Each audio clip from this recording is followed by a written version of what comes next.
Good morning, students. Today we will start the new chapter number 6, lines and angles.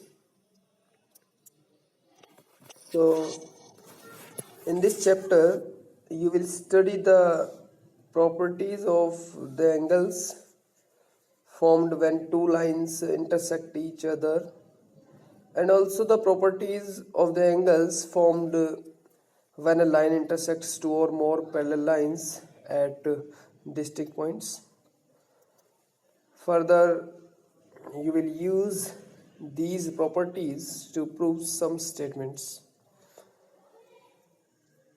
Also, you have already verified these statements through some activities in the earlier classes, that is class 8th. So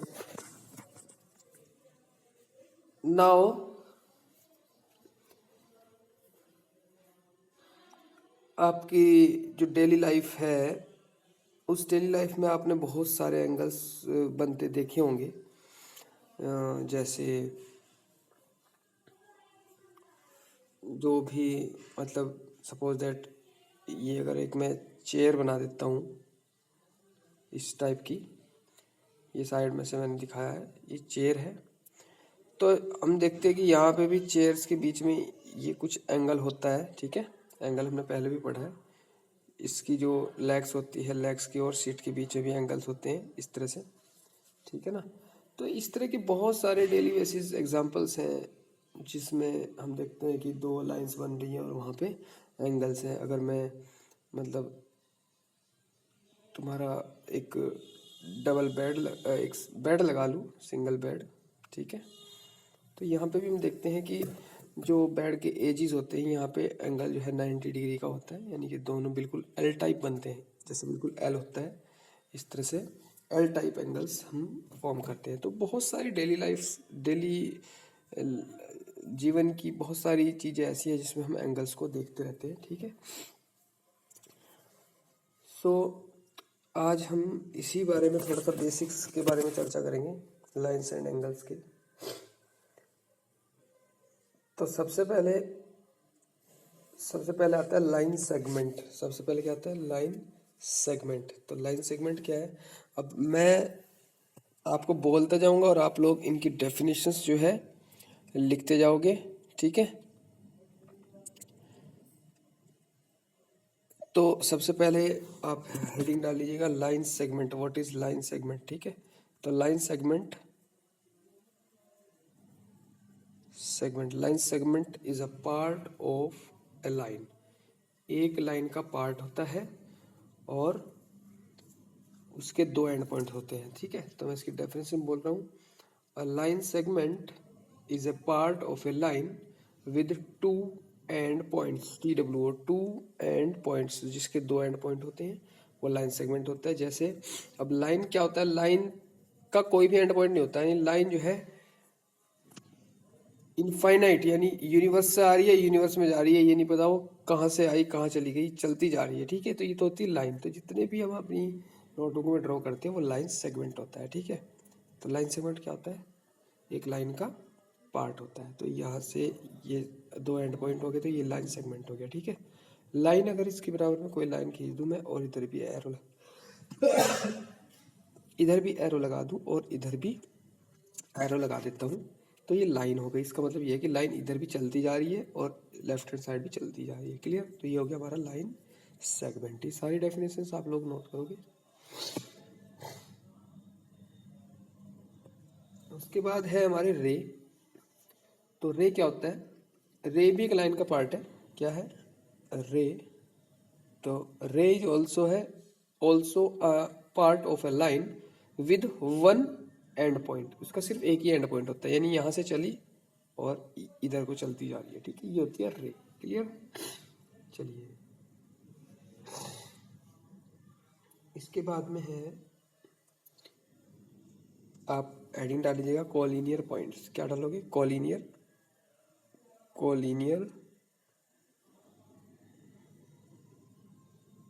points, ठीक है, collinear points.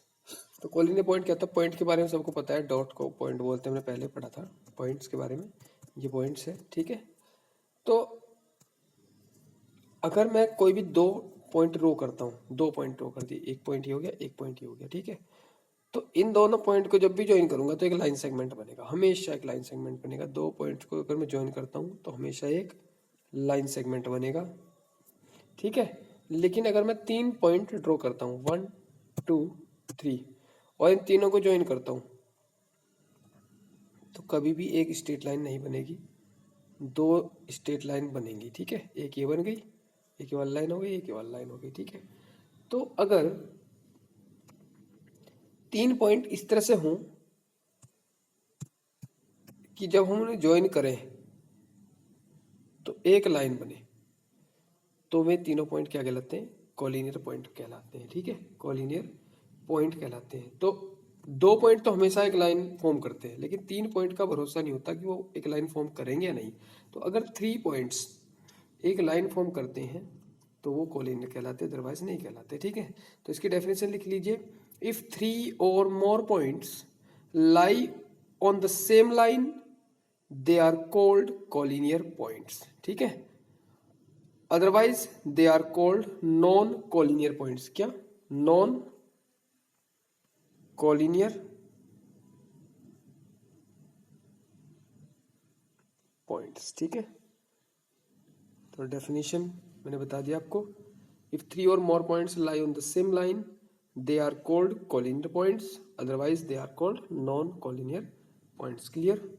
चलिए, इसके बाद हमारा आता है angle. क्या आता है? एंगल। एंगल के बारे में से पढ़ा भी था, इसकी डेफिनेशन आपको लिखनी है। तो एंगल क्या होता है? एंगल, एंगल तो इसकी डेफिनेशन लिख लिए, an angle is formed when two rays originate from the same end point. यानी एक एंगल कब बनता है? जब दो रे, एक रे ये हो गई, एक रे हो गई, ये ओरिजिनेट होती है। यानी ओरिजिनेट बोलते हैं निकलना, यानी कि उद्गम होना, ठीक है ना। ओरिजिनेट यानी निकलती है एक से, एक ही पॉइंट से, इस पॉइंट से एक रे ये निकल गई और दूसरी रे ये निकल गई, तो एक एंगल फॉर्म हो गया, ठीक है। इसको बोलते हैं एंगल। क्लियर?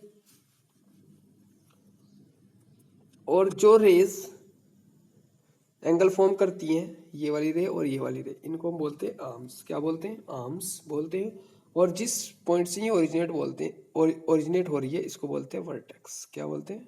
वर्टेक्स। ये हो गई हमारी आर्म्स।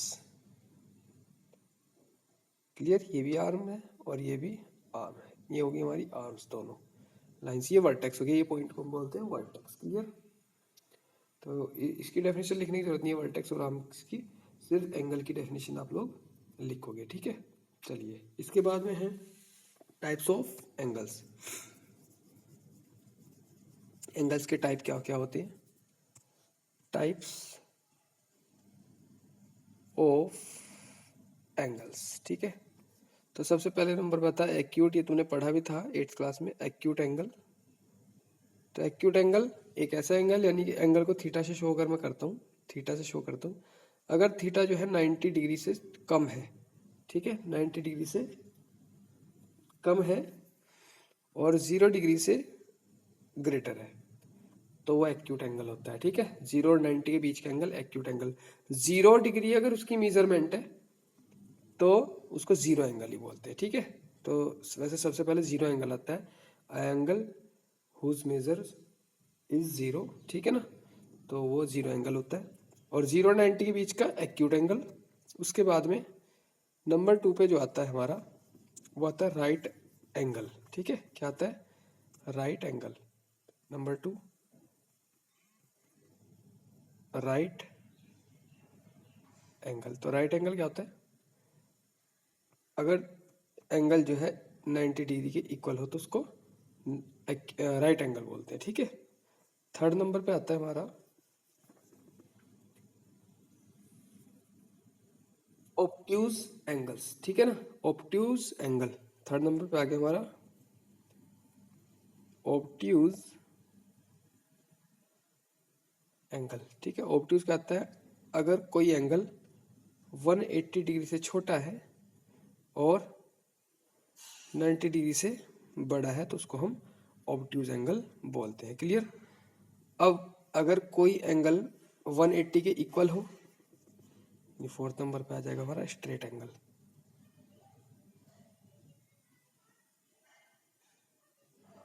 स्ट्रेट एंगल, तो अगर थीटा जो है 180 डिग्री के इक्वल हो जाए, ठीक है, तो वो होता है हमारा स्ट्रेट एंगल। ठीक है, तो ये इस तरह से नोट करना है, इसकी डेफिनेशन नोट करने की जरूरत नहीं, कि ध्यान रखने वाली बात है। ठीक है, इसके बाद आता है हमारा रिफ्लेक्स एंगल। 5th नंबर पे आ गया हमारा रिफ्लेक्स एंगल। अगर कोई एंगल 360 डिग्री से छोटा हो और 180 डिग्री से बड़ा हो, यानी greater than 180 and less than 360, तो उसको रिफ्लेक्स एंगल बोलते हैं। And the last one is 6th complete angle. ठीक है, कंप्लीट एंगल, तो कंप्लीट एंगल क्या होता है, अगर थीटा की वैल्यू यानी कोई एंगल अगर 360 डिग्री के इक्वल हो जाए तो वो कंप्लीट एंगल कहलाता है। ठीक है, तो हम इसको नोट कर लेंगे और इनको लर्न भी करना है। ठीक है, ध्यान रखना है। तो इसकी एक अगर मैं बनाता हूँ, इसकी टेबल बनाऊँ,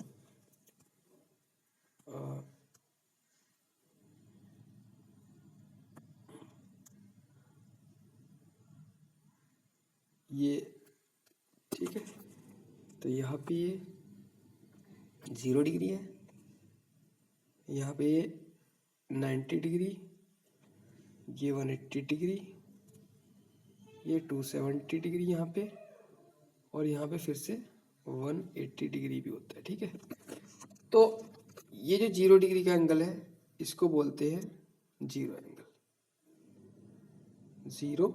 एंगल। ठीक है, 0 और 90 के बीच में आएंगे एक्यूट एंगल्स।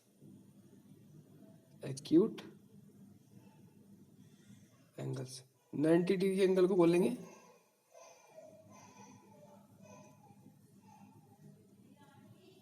Right angle. ठीक है, 90 और 180 डिग्री के बीच का जो एंगल होंगे वो होंगे हमारे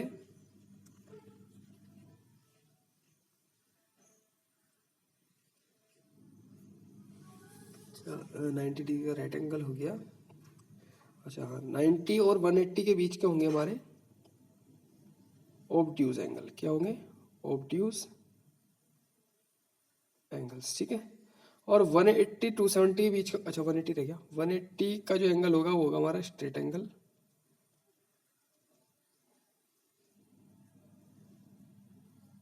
वन एट्टी 270 के बीच का कुछ नहीं है ना, 270 वाले कुछ भी बोल रहे, बस सीधा, अरे ये 180 गलत लिखा गया यहाँ पे, ये 180 यहाँ पे गलत लिखा गया, ये 360 है, सॉरी।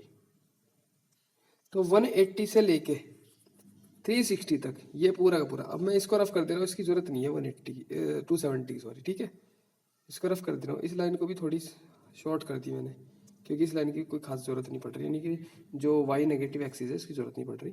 तो ये 180 से लेके 360 तक क्या हो गया हमारे रिफ्लेक्स एंगल हो गए, रिफ्लेक्स एंगल्स। ठीक है, और जो 360 का एंगल है जो कि 0 पे आ जाता है, अब 0 तो स्टार्ट ही नहीं हुआ था, इसको 0 एंगल बोलते हैं। 360 पूरा घूम के आ रहा है, फिर इसको बोलते हैं कंप्लीट, यानी कि पूरा एक चक्कर कंप्लीट हो गया। ठीक है, इसको बोलते हैं कंप्लीट एंगल। ठीक है, आई बात समझ में। इसमें इस तरह से मार्क कर लेना कि ये जो है राइट एंगल, ये एक्यूट एंगल यहाँ से यहाँ तक का, यहाँ से यहाँ तक ऑब्ट्यूज एंगल, और रिफ्लेक्स एंगल यहाँ से लेके यहाँ तक का। ठीक है, हरी बात समझ में, एरो लगा लेना। क्लियर, बाकी सबके नेमिंग कर लेना। थोड़ी फिगर मेरी मतलब बोर्ड छोटा है इस वजह से नहीं बन पाई बढ़िया, तो अपने हिसाब से अच्छी सी फिगर बना लेना है, एक बहुत अच्छी सी। चलिए, तो आई होप सो कि ये बहुत अच्छे से क्लियर हो गया होगा। तो सिर्फ एंगल की मेजरमेंट देखनी है, उससे पता चल जाएगा तुम्हें कि एंगल एक्यूट है, ऑब्ट्यूज है, स्ट्रेट है, राइट एंगल है, क्या है, जीरो एंगल है। ठीक है, सिर्फ मेजरमेंट से ओनली। क्लियर ना। चलिए चलते हैं नेक्स्ट टॉपिक पे। तो next topic is complementary angles. क्या होते हैं complementary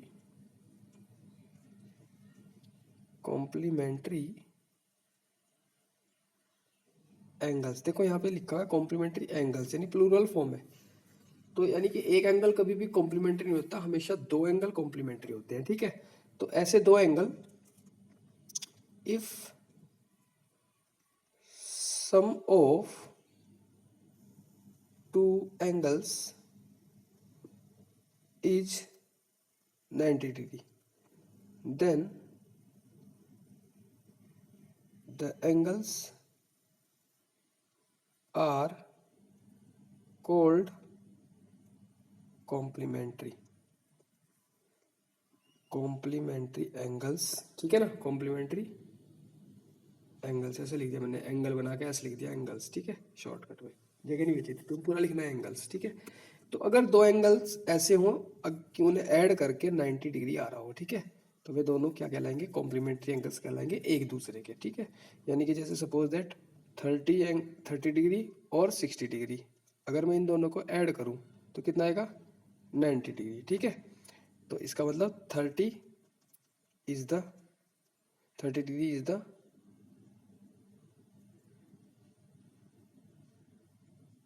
complementary angle of 60 degree, and ये भी लिख लेना 60 degree is the complementary angle of 30 degree. Clear, यानी कि ये दोनों एक दूसरे के कॉम्प्लीमेंट्री एंगल्स होंगे। ऐसे ही नेक्स्ट टॉपिक है सप्लीमेंट्री एंगल्स, उसमें भी सप्लीमेंट्री आता है, सप्लीमेंट्री एंगल्स, सप्लीमेंट्री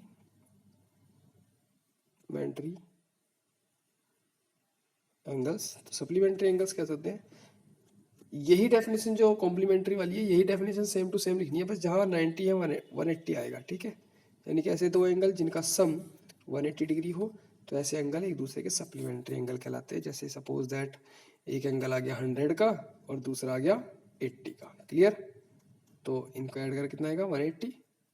तो इस तरह से 100 जो है 80 डिग्री का कॉम्प्लीमेंट्री है और 80 डिग्री 100 का सप्लीमेंट्री है। 100 जो है 80 का सप्लीमेंट्री और 80 जो है 100 का सप्लीमेंट्री है। तो डेफिनेशन और एग्जांपल आप लोग नोट कर लोगे अपनी नोटबुक में। क्लियर,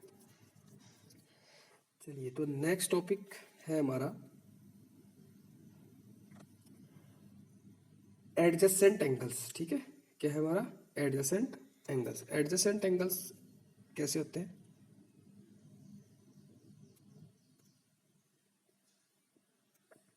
सपोज दैट एक एंगल ये है, ठीक है। अब ये कहां से ओरिजिनेट हो रहे, कहां से ओरिजिनेट हुए, इस पॉइंट से ओरिजिनेट हुए। क्लियर ना, वर्टेक्स ये है। अगर एक और लाइन इसी से खींच दूं मैं यहां पे, ठीक है, इस तरीके से, तो अब देखते हैं ये 3 रेज है हमारे पास। एक रे ये हो गई, एक रे ये हो गई, और ये जब 3 रे का ओरिजिन पॉइंट यानी वर्टेक्स सेम हो, एक ही वर्टेक्स हो, क्लियर, तो वहां पे दो एंगल फॉर्म होते हैं, एक एंगल ये और एक एंगल ये। तो ये दोनों कैसे एंगल होंगे, एडजेसेंट एंगल्स। कैसे होंगे, एडजेसेंट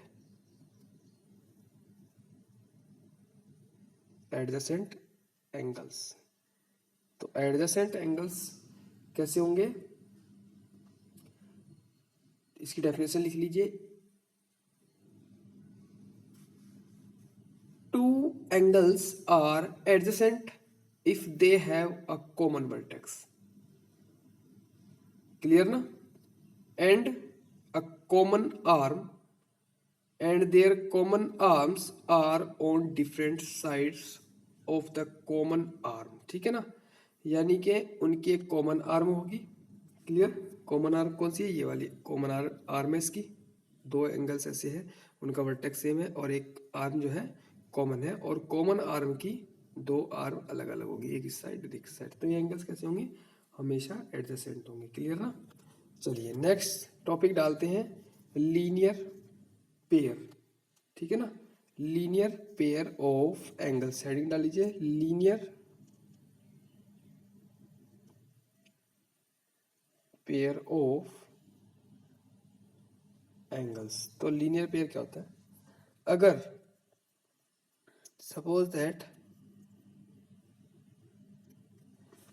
एक एंगल है इस तरह से और एक एंगल और है, यानी कि एडजेसेंट एंगल्स है, लेकिन एडजेसेंट एंगल्स इस तरह से हैं कि उन दोनों एंगल्स का जो सम है, एडजेसेंट एंगल्स का सम है, वो यानी ओ सॉरी, जो उनकी डिफरेंट आर्म्स है एडजेसेंट एंगल्स की, डिफरेंट आर्म्स है ये वाली, ये एक स्ट्रेट लाइन को फॉर्म करती है, ठीक है ना, स्ट्रेट लाइन को फॉर्म करती है।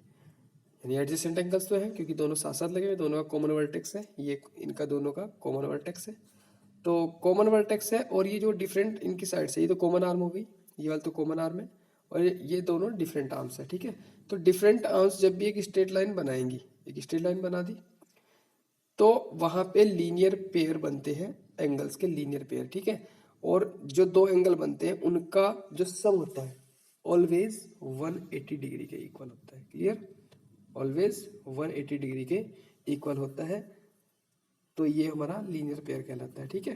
तो यहाँ पे लाइन खींच देंगे आप लोग और इनकी नेमिंग कर देंगे ए बी सी डी। तो लिख देंगे angle A B C and angle, इसका नाम है D B C, D B C forms या फॉर्म लीनियर, शॉर्टकट में लिख रहा हूँ, लीनियर पेयर ऑफ एंगल्स, ठीक है, एलपीए लिखते हैं मैंने, linear pair of angles form करती है, ठीक है ना।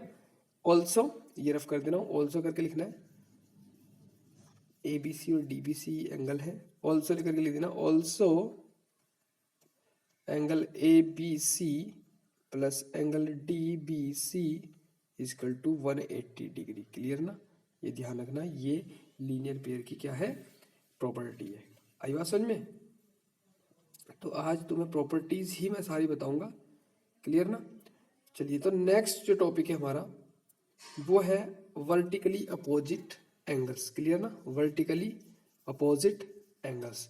देखो इन एंगल्स की आप लोग प्रैक्टिस कर लोगे ध्यान से। तो नेक्स्ट टॉपिक है वर्टिकली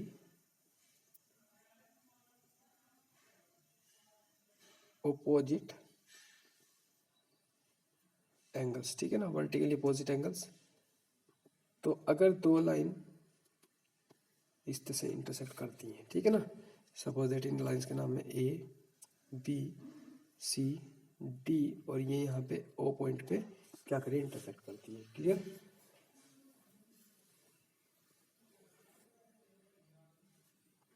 तो यहाँ पे दो एंगल, वैसे चार एंगल फॉर्म हो रही है, एक दो तीन चार, चार एंगल फॉर्म हो रहे हैं, लेकिन जो एंगल एक दूसरे के सामने है वो वर्टिकली अपोजिट एंगल्स होते हैं। ध्यान रखना, वर्टिकली अपोजिट एंगल तभी बनते हैं जब दो लाइन इंटरसेक्ट करती है। तो ये एंगल और ये एंगल वर्टिकली अपोजिट है, ऐसे ही ये वाला एंगल और ये वाला एंगल भी वर्टिकली अपोजिट है, और वर्टिकली अपोजिट एंगल्स हमेशा इक्वल होते हैं। तो इसमें हमें क्या लिखना है, angle A O D and angle B O C are opposite angles, ठीक है। मैं लिख दे रहा हूं, angle A O D and angle B O C, यानी कि ये वाला बी ओ सी, ये वाला एंगल बी ओ सी और ये वाला angle A O D are are vertically opposite. Next line में लिखना है वर्टिकली अपोजिट एंगल्स, ठीक है ना। ऑल्सो, ऑल्सो करके लिखना, also angle B O D, ये वाला angle B O D, angle B O D and angle ये वाला A O C and angle A O C also the vertically opposite angles, ऐसे लिख देना। उसके बाद लिखना सच दैट, किस तरह लिखोगे, सच दैट मतलब इनमें प्रॉपर्टीज क्या होती है, वर्टिकली अपोजिट एंगल्स तो पहचान लिए, लेकिन क्या है ये, इक्वल है, 180 का सम है, क्या होता है। तो एंगल ए ओ डी लिखना सच दैट करके, such that angle A O D is equal to angle B O C and angle B O D is equal to angle A O C, ठीक है। तो ये लिख देना, हमेशा vertically opposite angle आपस में इक्वल होते हैं, ये ध्यान रखना। लीनियर पेयर वाले एंगल्स का सम 180 होता है, तो ये ध्यान रखना किसका सम 180 होता है और किसका सम 180 नहीं होता, कौन इक्वल होते हैं, ठीक है ना। चलिए इसके बाद वैसे तो हेडिंग है हमारी बाय एनसीईआरटी। अगर एनसीईआरटी की बात करूँ तो हेडिंग जो बनती है हमारी वो बनती है इंटरसेक्टिंग लाइंस और नॉन इंटरसेक्टिंग लाइंस, ठीक है। तो इंटरसेक्टिंग लाइंस कौन सी, जो लाइंस आपस में इंटरसेक्ट करती है वो इंटरसेक्टिंग लाइंस, और जो लाइंस आपस में इंटरसेक्ट नहीं करती वो नॉन इंटरसेक्टिंग लाइंस। यानी कि ये तो होगी हमारी इंटरसेक्टिंग लाइंस, इंटरसेक्टिंग लाइंस, और ये होगी हमारी नॉन इंटरसेक्टिंग, या हम इनको पैरेलल बोल सकते हैं, नॉन